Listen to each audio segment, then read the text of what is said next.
예, 감사합니다. 오늘 주시는 주님 말씀은 사무엘하 제9장의 말씀입니다.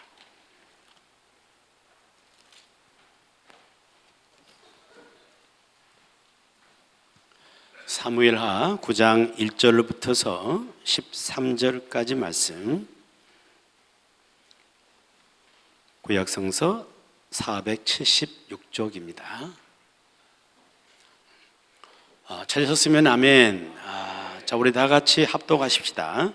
다윗이 이르되 사울의 집에 아직도 남은 사람이 있느냐?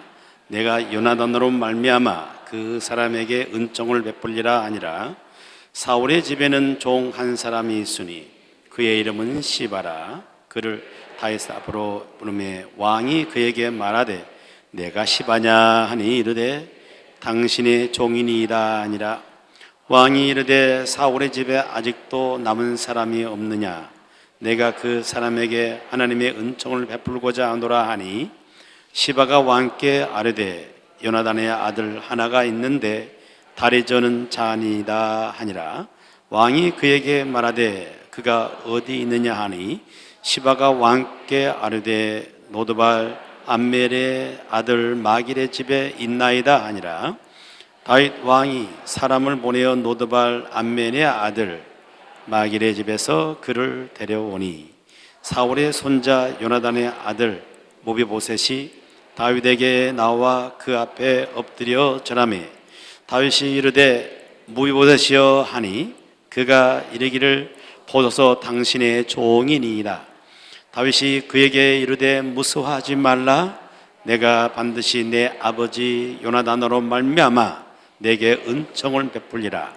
내가 내 할아버지 사울의 모든 밭을 다 내게 도로 주겠고 또 너는 항상 내 상에서 떡을 먹을지니라 하니 그가 절하여 이르되 이 종이 무엇이기에 왕께서 죽은 개 같은 나를 돌아보시나이까 하니라.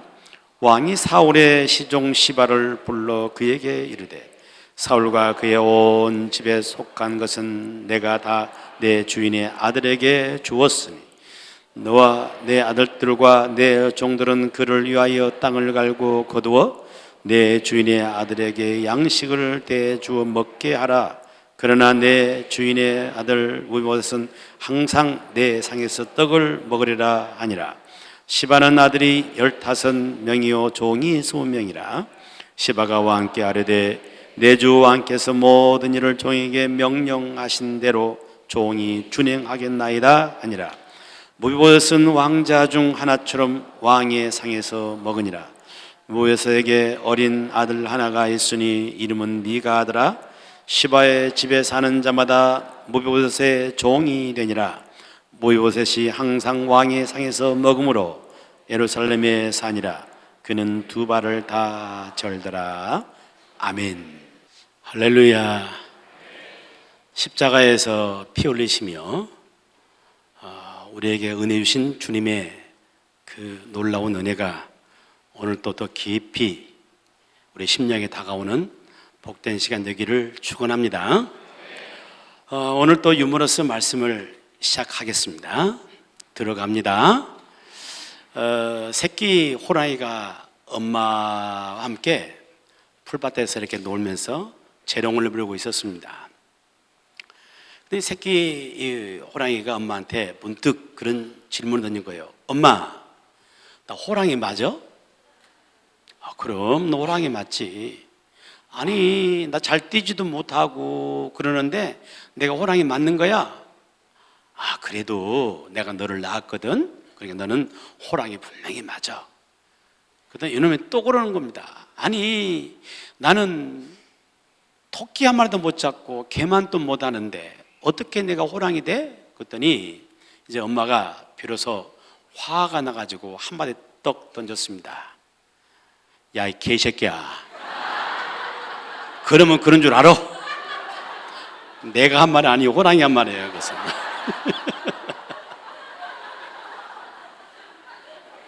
아주 개새끼라는 말을 너무 좋아하시네. 하여튼 졸제 이 호랑이가 개가 되고 말았습니다. 우리 시대는 그 정보화 시대라 해가지고 그 많은 정보들이 홍수처럼 쏟아져 오죠. 그래서 과거에 비해서 얼마나 많이 아는지 몰라요. 아이들도 정말 박식하고 많이 합니다. 근데 문제는 바로 뭐냐면은 정작 알아야 할 내 자신에 대해서는 모르고 있는 거예요. 내가 호랑이 새끼라는 것을 모르고 살아가는 거예요. 자신에 대한 혼란, 이것이 오늘 이 시대의 하나의 커다란 문제라는 것이죠. 여러분, 우리가 삶을 살아가면서 내 자신이 어떤 존재인지 정확히 알고 살아가기를 축복하고 그 안에 하나님의 은혜가 있기를 축원합니다. 지난 주일에 로마 바티칸 광장에서 대단한 행사가 있었죠. 어떤 일이 있어요? 뉴스를 통 안 보시나 봐요. 어떤 일이 있었어요? 테레사 수녀 성인 추대식, 그게 있었어요. 10만 명이 넘는 인파들이 몰려왔고, 그리고 전 세계가 주목하는 가운데 테레사 수녀가 성인으로 추대되는 그런 식을 했고, 또 세계인 모든 언론들이 그것을 굉장히 주요 방송으로 이렇게 내보냈습니다. 우리가 잘 아는 대로 이 테레사 수녀는 마케도니아에서 태어나가지고 1910년에 태어났죠. 그리고 그가 수녀가 된 이후로 인도 캘커타로 건너갑니다. 거기서 사랑 선교회를 설립을 하고 가난한 사람들, 병든 사람들을 돌보는 이 긍휼 사역을 펼쳐갔습니다. 이런 공로가 인정돼 가지고 1979년에 그가 노벨 평화상을 수상을 하게 됩니다. 계속해서 빈자의 성녀라는 칭호를 받을 만큼 가난하고 병든 사람들을 위해서 세상을 살아가다가 세상을 떠났고, 그 세상을 떠난 지 19년 만에 성인이라는 이런 추대를 받게 된 겁니다. 이 성인이 되게 되면 천주교에서는 이제 천주교 영세를 받잖아요. 영세 받을 때 그때 성인의 이름을 그에게 부여주는 거예요. 그러니까 테레사라는 이름으로 이 세례명이 주어질 겁니다. 그리고 또한 이 성인이 되게 되면 기도의 대상자가 되는 거예요. 마치 우리 주님께 기도하듯이 성인에게 기도하라는 거예요. 테레사님, 저를 도와주십시오 라고 기도할 수 있는 그런 자리에 들어서게 되는 것입니다. 이 땅의 생을 살면서 테레사 수녀가 남긴 엄청난 훌륭한 족적들 다 인정할 수 있는 것이지만은 그가 성인으로 추대된다는 데는 거기에는 분명히 문제가 있는 거죠. 왜냐하면 사람은 누구나 다 죄인입니다. 의인은 없나니 하나도 없습니다. 모든 사람이 죄인이에요. 그러므로 그 어떤 사람도 성인이 될 수는 없는 거라는 이야기예요. 다 죄인이기 때문에 그렇습니다. 더더군다나 사람이 기도의 대상자가 될 수는 절대로 없는 거죠. 그래서 이 성인이 추대된다는 것은 여기에는 분명히 문제가 있습니다. 그 한겨레 출판사에서 나오는 책 가운데 자비를 팔다라는 책이 있습니다. 이 책은 크리스토퍼 하친스라는 분이 썼는데, 이 크리스토퍼 하친스라는 사람은 전 세계 100대 지식인 가운데서 5손가락 안에 꼽히는 대단히 유명한 사람입니다. 이분이 자비를 팔다라는 이런 책을 썼는데, 그 책에는 테레사 수녀의 어두운 면을 많이 기록해 놓았습니다. 거기에 보게 되면은 테레사 수녀가 많은 빈자를 위한 활동을 했지만 1979년에 노벨 평화상을 받고 난 다음에 세계 도처에서 수많은 후원금들, 수많은 기부금들이 그리로 쏟아 들어왔어요. 천문학적인 기부금들이 그리로 엄청나게 들어간 거죠. 그런데 그가 운영하는 그런 시설들을 가서 보게 되면은 열악하기 짝이 없었나라고 기록하고 있습니다. 식량이 부족했고요. 어떤 경우는 진통제마다 떨어진 경우가 많고, 어떤 곳에서는 주사는 재사용 안 되잖아요. 근데 물에 씻어서 재사용하기도 하고, 이렇게 하는 것은 사람들에게 어떤 마음속에 긍휼하는 마음을 불어일으켜서 더 많은 후원을 받기 위한 그런 목적이었노라고 말하고 있는 것입니다. 더더구나 독재자들과 함께 했고 또한 부도덕한 그런 기업가들을 높여 세우는 이런 일도 마다하지 않았더라고 거기서는 기록을 해놓고 있는 겁니다. 어떤 한 사람의 업적에 대해서 그를 폄하시키는 그런 이야기가 아니고, 사람이라는 것은 누구나 완전한 존재가 없는 거예요. 다 죄인인 것입니다. 의인은 없어요. 하나도 없어요. 그러므로 사람은 누구도 성인이 될 수 없고 누구도 성인으로 추대할 수가 없는 것입니다. 이것이 분명한 인간이 가지고 있는 한계라고 말입니다. 사람이 가지고 있는 이 죄라는 것은 사람이 가지고 있는 절망적인 요소예요. 사람이 죄는 짓지만은 이 죄를 어떻게 씻을 길이 없는 것이 사람이 가지고 있는 절망적인 상태라고 말해요. 오늘 지금 본문의 말씀을 보게 되면 또 다른 절망 속에 살아있는 한 사람의 모습을 발견하게 되는데, 그 사람은 무비보셋이라는 사람입니다. 누구라고요?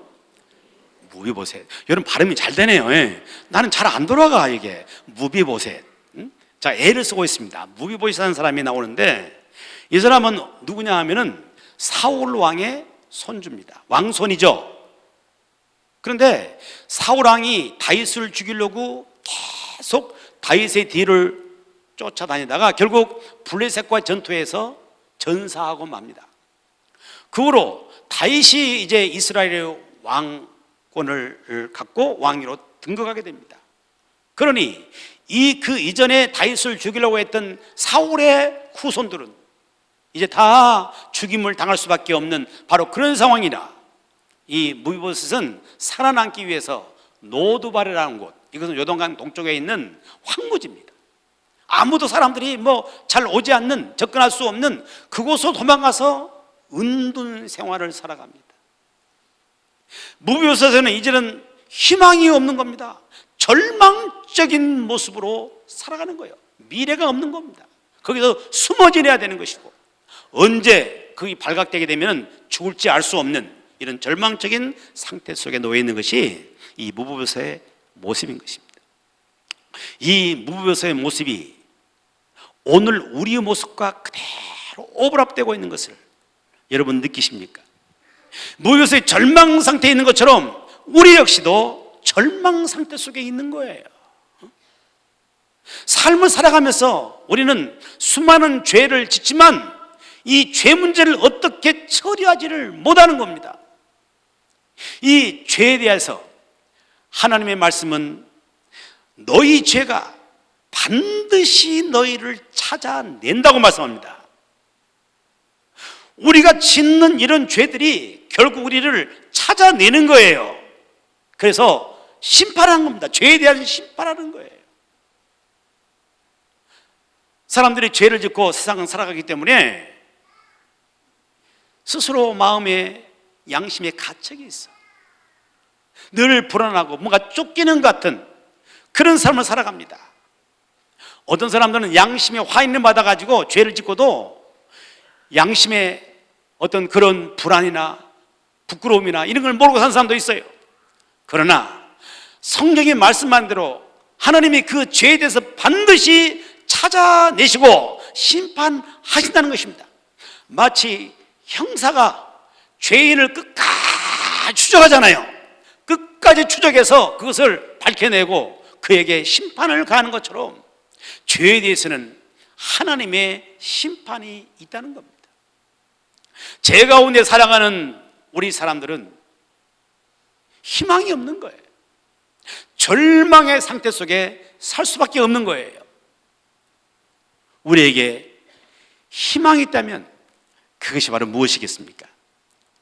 오늘 성경 속에 나오는 다윗의 무비보셋을 대하는 바로 그 장면 속에 우리의 또 희망도 있는 거예요. 다윗이 왕위에 등극한 다음에 밖에 있는 대적들을 전부 물리치고 그 안으로 내부를 정치적으로 잘 단속을 합니다.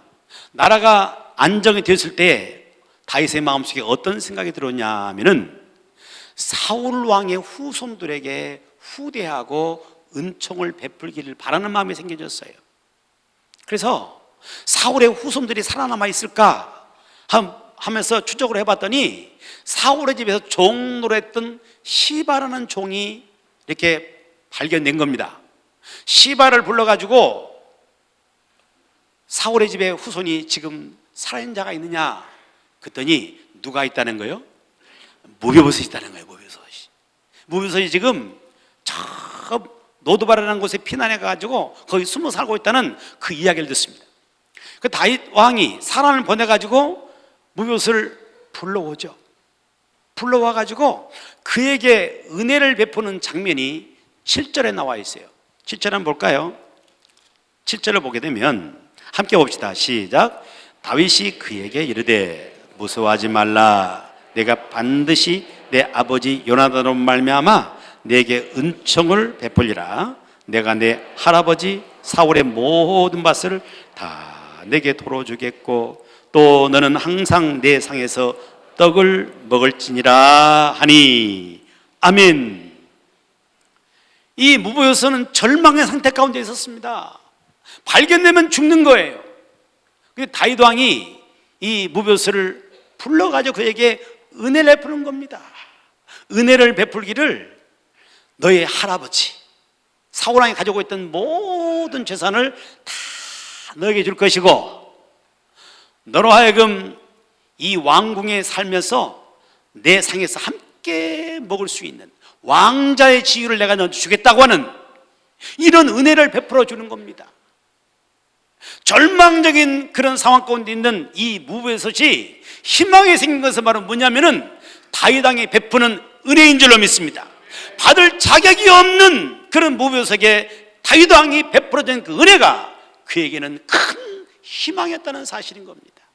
여러분, 이것은 우리의 이야기이기도 하는 겁니다. 죄 가운데 심판에 들어갈 수밖에 없고 절망 상태에 밖에 있는 우리 자신들을 위해서 주님 예쁘신 그 은혜, 십자가의 그 은혜, 이것이 우리의 진정한 희망인 줄로 믿습니다. 우리의 진정한 희망은 예수 그리스도의 십자가의 은혜인 줄로 믿습니다. 그 십자가를 붙잡고 살아갈 수 있는 저와 여러분이 되기를 주의 이름으로 축복합니다. 누가 하나님을 대변할 것인가? 라는 책이 있어요. 이 책 속에 나오는 한 토막의 이야기입니다. 이건 실화의 이야기인데 미국의 대법관 가운데 윌리엄 봄 트레이저라는 분이 계시는데 이분이 연세가 드셔가지고 예수님을 만납니다. 예수님 영접을 해요. 지식으로만 예수님 아는 사람이 아니고 인격적으로 주님 만납니다. 습관적인 형식적인 종교인으로 신앙생활하는 것이 아니라 살아계신 주님을 만나고 구원의 감격 속에 살아가는 분이에요. 그런데 어느 날 이분이 재판을 하나 맡은 사건이 바로 어떤 거냐면은 죄질이 나쁜 해리 팔머라는 그 사람에 대한 재판을 맡게 되었습니다. 재판에 가는 과정 속에서 해리 팔머라는 사람이 감옥에서 회심하고 예수님을 영접했다는 사실을 알게 된 것입니다.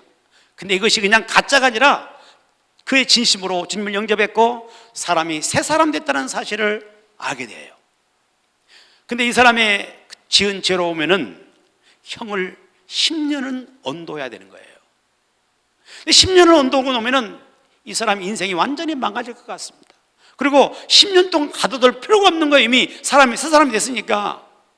법과 또 현실 속에서 이 사람이 많이 이렇게 고민하고 기도하고 그러다가 결단을 내리고 이 팔모에게 형을 10년 내는 형은 1년밖에 안 내렸습니다. 1년의 형을 내렸어요. 그랬더니 언론에서 여론에서 팍 들고 일어난 거예요. 이건 분명히 부적이 들어있다. 10년은 도를 내려야 할 사람을 1년밖에 안 내렸다. 여론을 들고 일어나고 조사가 들어온 거예요. 그래서 대법관의 지위를 반납하고 내려옵니다. 그리고 1년의 세월이 지났습니다. 해리 팔마가 1년의 형기를 마치고 출소하는 날, 이 트레이저 대법관이 그를 영접하러 갑니다. 갔더니 팔마가 그 대법관 앞에 무릎을 꿇고 펑펑 울면서 저 같은 사람에게 이렇게까지 할 필요가 없었는데요, 왜 그러셨어요? 저 같은 사람에게 이렇게까지 할 필요가 없었는데요 라고면서 우는 거예요. 그때 트레저 대법관이 그를 끌어안고 유명한 이야기를 합니다. 그럴 필요가 없다니요, 우리 주님은 형제와 나 자신을 위해서 생명까지도 주셨는데요, 이 큰 사랑을 베풀어 줬는데요, 라는 이야기를 들려줬다는 것입니다. 여러분, 죄 가운데 절망 상태에 있는 저와 여러분을 위해서 우리 주님은 십자가의 은혜를 베풀어 주셨습니다. 죄로 인해서 내가 받아야 할 형벌을 예수님이 십자가에서 고스란히 받아주셨습니다. 죄 때문에 내가 받아야 할 이런 채찍 주님이 대신 받아주셨고, 죄 때문에 내가 찔려야 할 창과 가시와 이 모든 못들을 주님이 대신 받으셨습니다. 죄 때문에 내가 흘려야 할 물과 피를 주님이 대신 흘려주었습니다. 이 큰 은혜로 말미암아서 우리의 죄를 대신해 주셨고, 우리 죄를 사해 주셨고, 이 놀라운 은혜로 말미암아서 우리에게 희망을 주신 줄로 믿습니다. 여러분, 이 예수 그리스도의 이 십자가의 은혜가 내 가슴에 다가오기를 축복하고, 그 십자가의 그 은혜를 믿는 우리 신앙이 되기를 주의 이름으로 축원합니다. 세상을 살아가는 사람들 가운데 그 어떤 사람도 주의 은혜 없이 살 수 있는 사람이 아무도 없습니다. 테레사 수녀일지라도 그도 주님의 은혜가 필요한 존재인 것입니다. 다 죄인이기 때문에 그런 거예요. 사람이 성인이 될 수 있다는 것은 오직 주님의 십자가의 은혜 안에서 가능한 줄로 믿습니다. 그런데 그의 삶이 죄가 없어서가 아니라 죄가 있음에도 불구하고 주님이 죄값을 대신 지불해 주신 것이에요. 그리고 죄 없다라고 인정하시는 칭의, 의롭다는 칭호를 붙이는 칭의를 허락해 주신 것입니다. 이것은 특별한 사람에게만 주어진 것이 아니라 예수 그리스도를 믿는 사람 모두에게 주어지는 칭의의 은혜인 것입니다. 그러므로 주 예수 그리스도 안에서는 어떤 특별한 사람만 의인이 되는 것이 아니라 모든 사람이 칭의함을 입게 되는 것이고 의롭다 인정을 받게 되는 것입니다. 이 세상 살아가는 어떤 사람들 가운데서도 주의 은혜가 필요 없는 사람이 없는 거예요. 은혜 아래서만 사는 것이고 은혜 아래서만 의롭다는 인정을 받을 수가 있다는 거예요. 오늘 본문에 보게 되면 이 다윗이 무비보셋에게 은혜를 베풀고 있습니다. 놀라운 은혜를 베풀고 있죠. 그런데 이렇게 은혜를 베풀고 있는 이 다윗마저도 하나님의 은혜가 필요한 사람인 것입니다. 한편으로는 이와 같이 놀라운 은혜를 베풀지만은 또 한편으로는 죄를 지며 사는 것이 사람인 것이고 다윗이기 때문에 그런 거예요. 그래서 다윗은 시편 32편에서 놀라운 고백을 하죠. 허물의 사함을 받고 그 죄가 가려워진 자는 복이 있도다. 뭐가 복이냐 하면은 이 땅의 생을 살아가며 수많은 죄와 허물을 짓고 살아가는데 그 모든 죄를 사함받고 그 죄를 가림받게 된 사람이로 복이 있노라고 이야기하고 있는 것입니다. 이 모든 것은 주의 은혜 안에서만 가능한 것입니다. 예수 그리스도의 십자가의 그 은혜, 이것이 믿어지십니까? 이것이 믿어지십니까? 그 안에 살아가기를 축복하고 우리 주님의 십자가의 그 은혜 안에서 우리 모든 죄가 씻음받기를 축복하고 절망에서 희망의 삶을 살아갈 수 있는 우리 모두가 되기를 축복합니다. 여러분, 그렇다면 주님의 은혜를 받은 사람들은 어떤 삶을 살까요? 그것이 또한 오늘 본문에 주시는 소중한 말씀이죠. 아까 7절에 다윗이 무비보셋에게 은혜를 베풀지요. 은혜를 베풀었을 때 그때 8절에 보게 되면 이 무비보셋의 이 반응이 나옵니다. 8절을 볼까요? 8절 같이. 그가 누구죠? 무비보셋입니다. 같이 시작. 그가 절하여 이르되 이 종이 무엇이기에 왕께서 죽은 개 같은 나를 돌아보시나이까 하니라. 이 종이 무엇이길래, 내가 뭐라고 죽은 개 같은 나에게 이런 은혜를 베풀어 주십니까? 나는 100번 죽어도 싼 그런 자이고 1000번 죽어도 싼 그런 죄인인데 왜 나에게 이런 은혜를 베풀어 주십니까?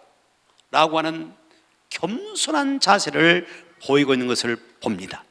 여러분, 진정 주님의 은혜를 경험한 사람은 주님 앞에 겸손하게 삶을 사는 거예요.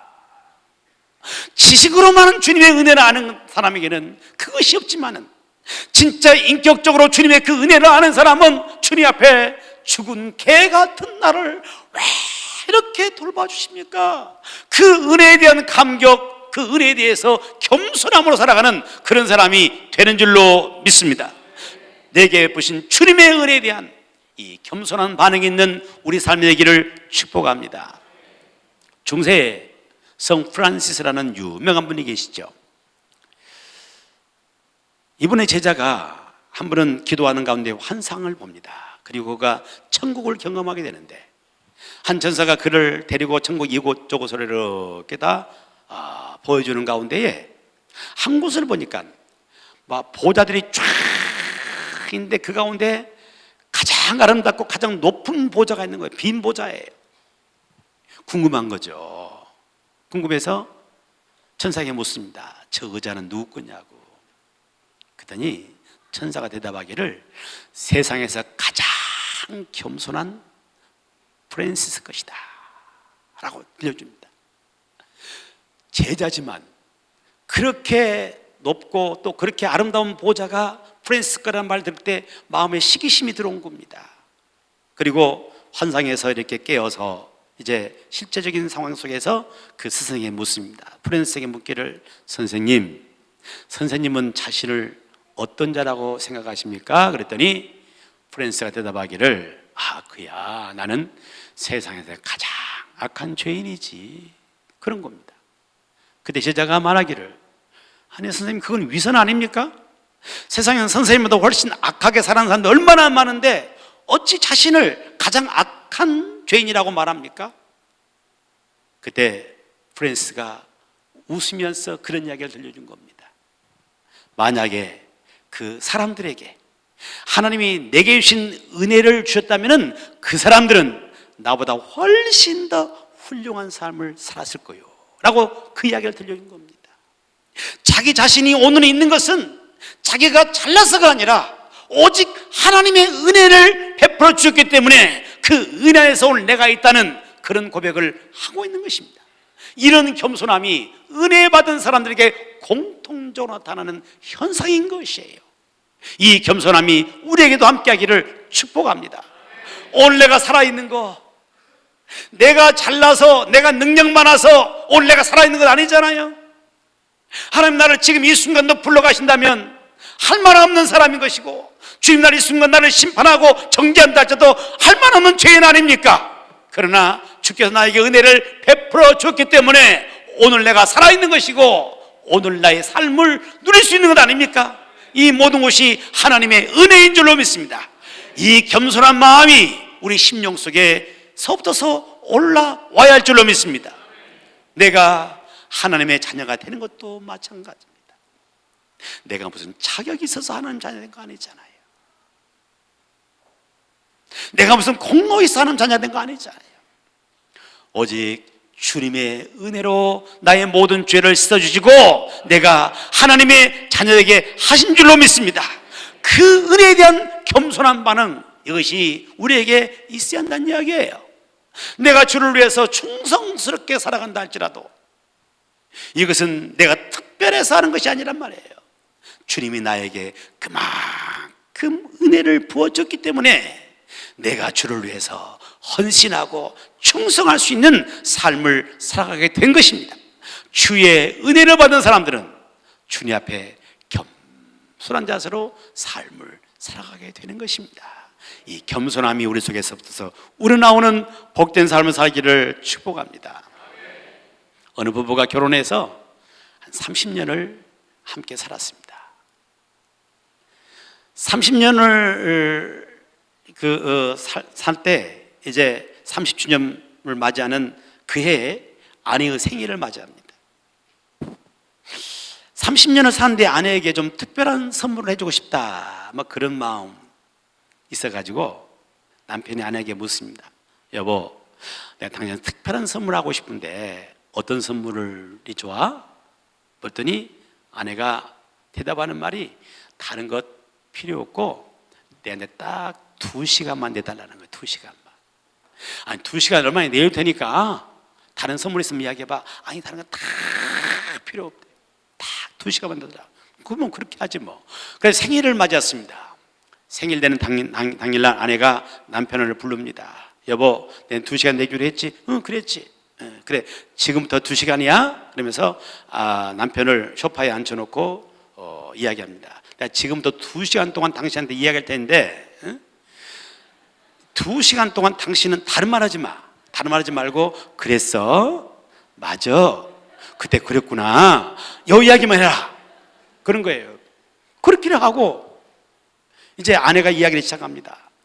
뭐 처음 만나서 또 결혼하고 아이를 기르며 살아가는 수많은 이야기들을 이렇게 처음부터 펼쳐나가기 시작하는데 듣다 보니까 속에서 열불 나서 못 듣겠는 거예요. 이게 틀린 이야기를 하거든. 자기 느낄 때 사건과 분명히 다른 거예요. 다른 이야기를 하고 있는 거예요. 속에서 열불이 나가지고 아니 여보 그때 그거 아니고 이랬잖아. 그랬더니 아니 여보 나하고 처음 약속 어떻게 했어? 맞아. 그래. 그때 그랬구나. 요것만 하기로 했잖아. 그랬지. 그 또 듣고 있는데 막 죽을 것 같아요. 가슴이 터져서 죽을 것 같아요. 너무 막 다르니까. 근데 그렇게 한 30분쯤 듣다 보니까 마음이 이상해지기 시작한 거예요. 아니 내 아내와 내가 30년을 함께 살았는데 내가 아내의 마음을 이렇게도 몰랐는가? 그때 내 아내가 이렇게도 힘들었는가? 그것이 가슴으로 절절히 느껴지는 거예요.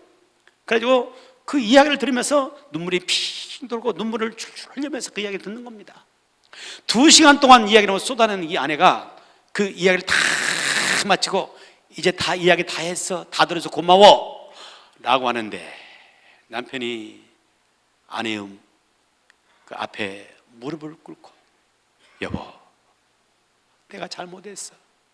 당신의 마음을 내가 이렇게 몰라서 미안해 하면서 통곡을 했다고 하는 이야기예요. 함께 사는 사람입니다. 가까이 산 사람이에요. 그 사람 마음을 몰라. 그의 아픔을 몰라. 많은 상처를 주며 살아갑니다. 이것은 남편이 아내에게만 그런 것이 아니라 아내가 남편과 똑같을 거예요. 남편이 무엇 때문에 힘들어하는지, 무엇 때문에 괴로워하는지, 내가 남편에 어떤 상처를 주고 있는지 모르며 살아가는 거예요.